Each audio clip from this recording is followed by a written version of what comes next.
Assalamualaikum warahmatullahi wabarakatuh. Alhamdulillahi rabbil alamin. Wassalatu wassalamu ala asyrafil anbiya'i wal mursalin Sayyidina wa maulana Muhammadin wa ala alihi wa sahbihi ajma'in, amma ba'du. Pertama dan yang paling utama, puji syukur marilah senantiasa kita panjatkan kehadirat Allah Subhanahu wa ta'ala atas limpahan nikmat-nikmatnya yang diberikan kepada kita semua. Antara lain yang paling berharga adalah kita masih tetap diberi nikmat iman dan Islam, sehingga pada saat ini kita siang hari menjalankan ibadah puasa dan juga melaksanakan ibadah sholat maghrib dan juga dilanjutkan dengan ta'lim. Salawat dan salam semoga Allah limpahkan pada junjungan kita baginda Nabi besar Muhammad sallallahu alaihi wasallam beserta para keluarganya, sahabatnya, dan kepada kita sebagai pengikut ajarannya.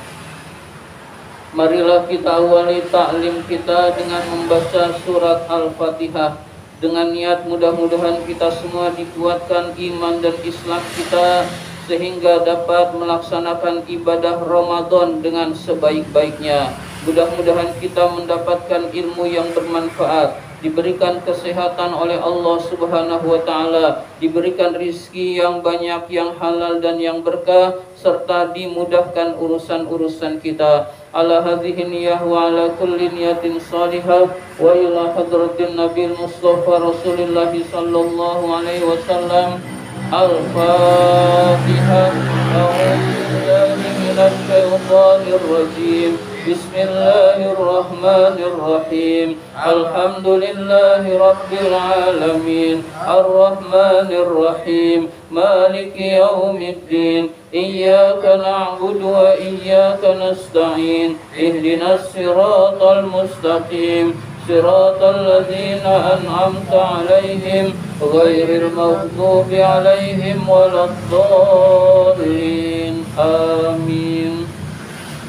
Sebelum kita lanjutkan taklim kita dengan kitab An-Nasaihud Diniyah ini, saya mengingatkan lagi, di dalam bulan suci Ramadan marilah kita perbanyak ibadah kepada Allah, perbanyak sholat-sholat sunnah, perbanyak membaca Al-Quran atau bertadarus Al-Quran, dan juga banyak berzikir kepada Allah Subhanahu wa ta'ala.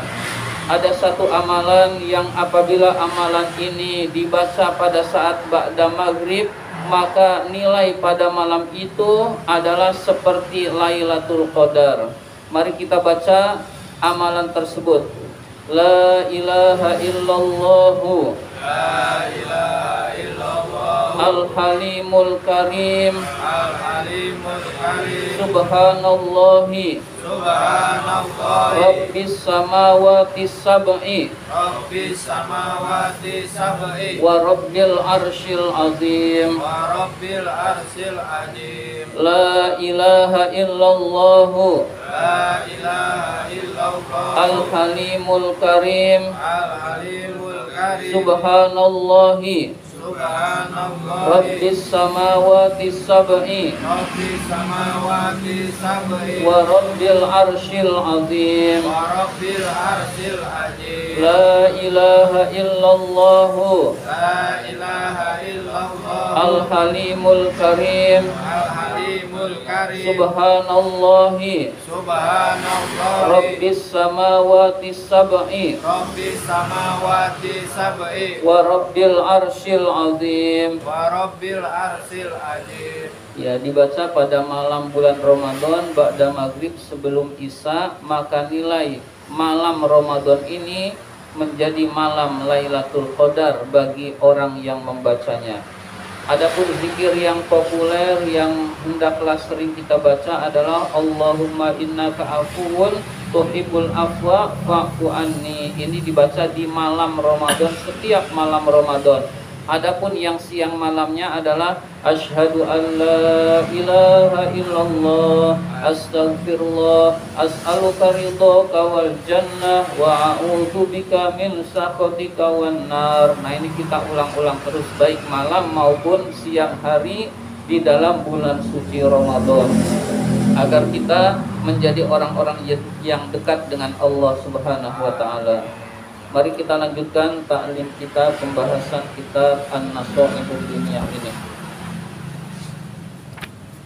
Cari dulu. Ini halamannya berantakan.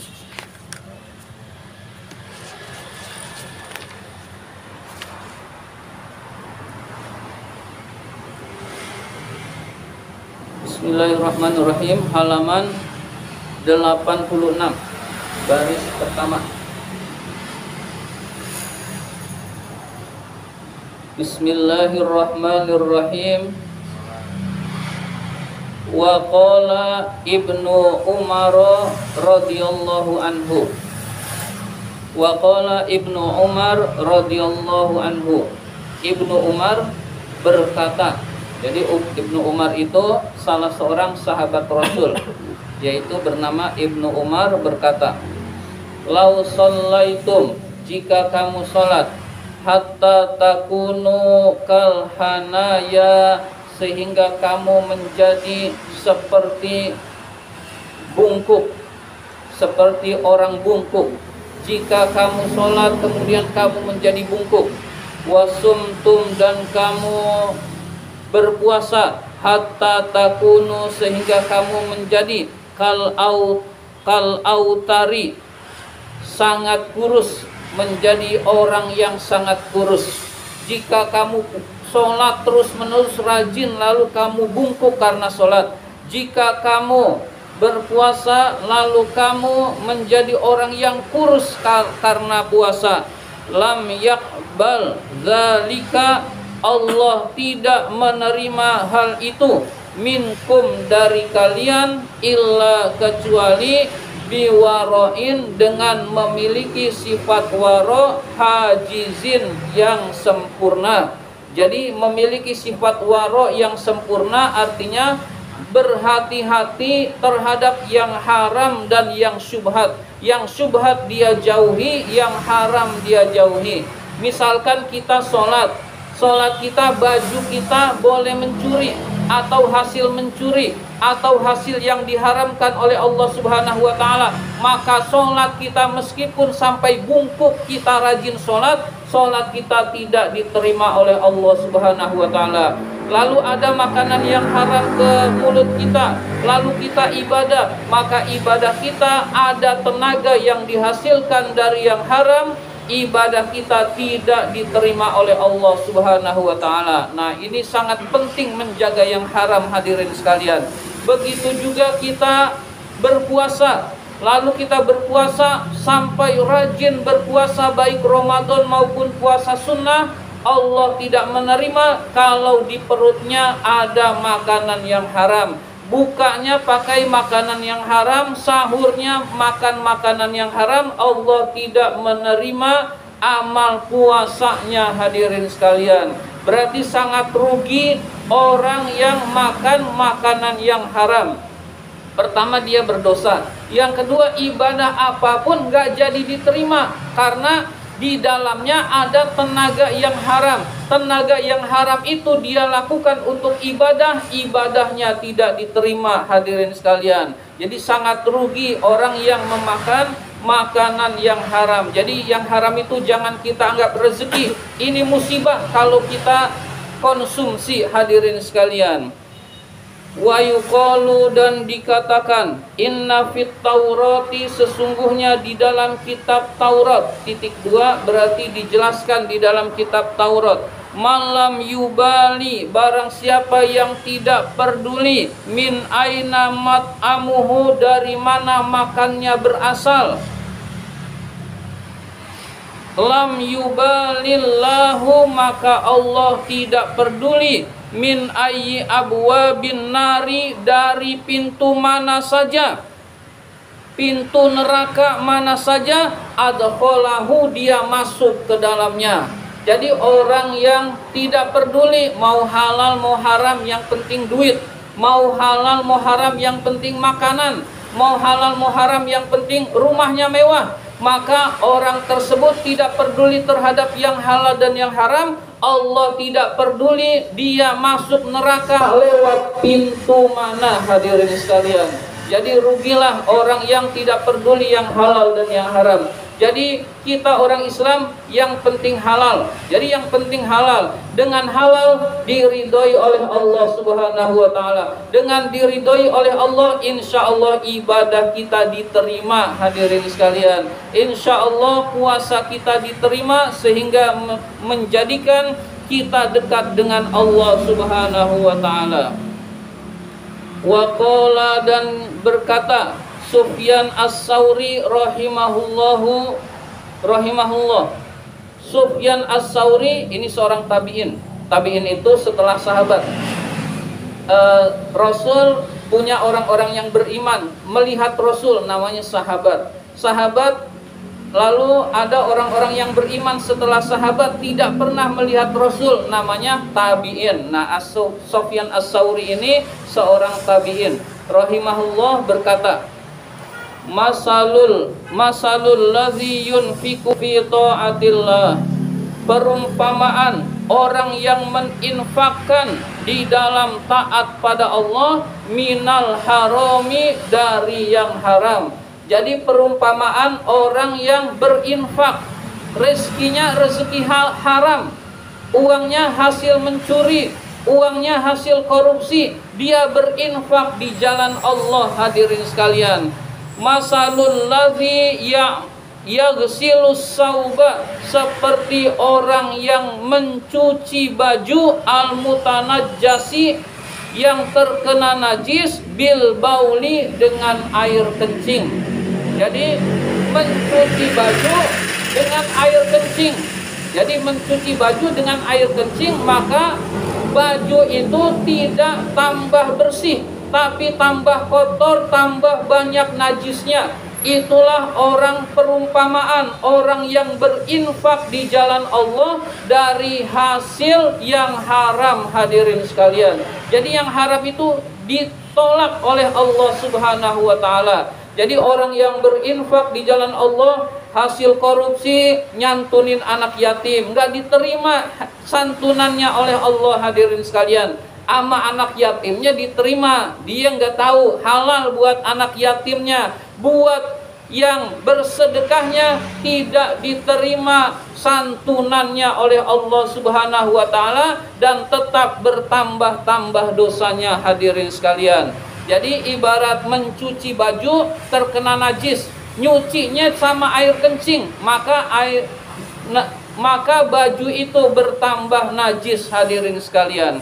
Intaha, selesai perkataan Sufyan As-Tsauri. Wadzalika, yang demikian itu, la yadhharu thawbu, baju itu tidak nampak kotorannya, walakinnahu, tetapi yazidu, bertambah, fi najasatihi, bertambah-tambah najisnya karena dicuci.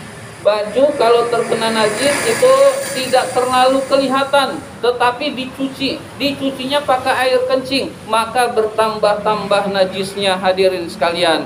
Artinya kalau itu diibaratkan amal, amalnya tidak diterima oleh Allah Subhanahu wa taala. Wa qala Ibnul Mubarak berkata rahimahullah, semoga Allah merahmati Ibnul Mubarak, rudda dirhamin, menolak 1 dirham, min syubhatin, dari yang syubhat, dari yang samar-samar, dari yang tidak jelas halal haramnya, ahabbu, lebih dicintai, ilallahi, Allah, oleh Allah Subhanahu wa taala. Jadi 1 dirham kita tolak karena kita tidak tahu nih asal usulnya. Jangan-jangan yang ngasih nih pencuri nih, atau jadi benar-benar yang subhat. Yang subhat kita tolak berhati-hati. Itu lebih dicintai Allah, minat tasadduqi, daripada bersedekah, bimi'ati alfin, dengan 100.000 dirhamin, dirham. dengan 100.000 dirham, wa mi'ati alfin dengan 100.000, wa mi'ati alfin dengan 100.000, hatta ada sehingga orang itu menyebutkan situ mi'ati alfin sampai 600.000. Jadi menyebutnya sebanyak 6 kali. Jadi menyebutnya sebanyak 6 kali sehingga sampai 600.000 dirham. Jadi menurut Menurut Ibnul Mubarak, menjaga dari yang haram dan dari yang syubhat lebih baik daripada kita bersedekah. Ini sedekahnya dengan yang halal, hadirin sekalian. Jadi bersedekah dengan cara yang halal, lalu diridhoi oleh Allah, lalu kita dapat pahala oleh Allah. Nah, itu pahalanya besar sedekah itu, hadirin sekalian. Menjaga dari yang syubhat dan yang haram lebih besar lagi pahalanya oleh Allah Subhanahu wa taala. Jadi kita lebih mengutamakan rizki kita dari yang halal, hadirin sekalian. Kita jaga dari yang haram, baru setelah itu kita bersedekah. Dari yang bersih dari kita sedekahkan, maka pahalanya akan besar di sisi Allah Subhanahu wa taala, hadirin sekalian. Wa qala Sahl bin Abdullah At-Tustari, Sahal ibnu Abdullah At-Tustari rahimahullah berkata, man akalal haram, barang siapa yang makan makanan yang haram, asad maka bermaksiat, jawarihuhu anggota tubuhnya, maka anggota tubuhnya sedang bermaksiat kepada Allah. Sya'a am aba, dia setuju atau tidak setuju. Kalau makan makanan yang haram, lalu makanan yang haram itu diolah oleh anggota tubuh kita, ada yang ke mata, ada yang ke daging, ada yang ke tangan, ada yang ke kaki, berarti anggota tubuh kita sedang bermaksiat kepada Allah. Na'udzubillah min dzalik. Alima aula ya'lam, mengetahui ataupun tidak mengetahui. Jadi anggota tubuh kita bermaksiat jika kita memakan makanan yang haram. Biasanya diajak taat susah, hadirin sekalian. Diajak ngaji berat, diajak sholat berat, diajak baca Quran berat, disuruh hura-hura senang, hadirin sekalian. Itu tanda bahwa orang tersebut makan makanan yang haram, hadirin sekalian. Maka kita jaga perut kita dari makanan yang haram. Man akalal halal, barang siapa yang memakan makanan yang halal, ataat maka taat kepada Allah, jawarihuhu anggota tubuhnya, maka anggota tubuhnya taat pada Allah Subhanahu wa taala, wa waffaqa lil khairat, dan senang kepada kebaikan-kebaikan. Jadi orang yang makannya makanan yang halal, maka dia senang melakukan kebaikan-kebaikan, hadirin sekalian. Buat dibawa terawih ringan, buat dibawa baca Quran ringan, buat dibawa ke majelis taklim ringan. Manakala makannya makanan yang haram, maka akan mudah taat pada Allah Subhanahu wa taala. Maka kita semua harus menyadari bahwa penting sekali menjaga perut kita dari makanan yang haram, hadirin sekalian. Jangan sampai perut kita memakan makanan yang haram, hadirin sekalian. Inilah yang dapat saya sampaikan. Terima kasih atas perhatian. Mari kita tutup dengan doa. Bismillahirrahmanirrahim. Allahumma inna na'udzubika min ilmin la yanfa wa qalbin la yakhsha wa amalin la yurfa. Amin ya rabbal alamin. Wa billahi taufiq wal hidayah. Wassalamualaikum warahmatullahi wabarakatuh.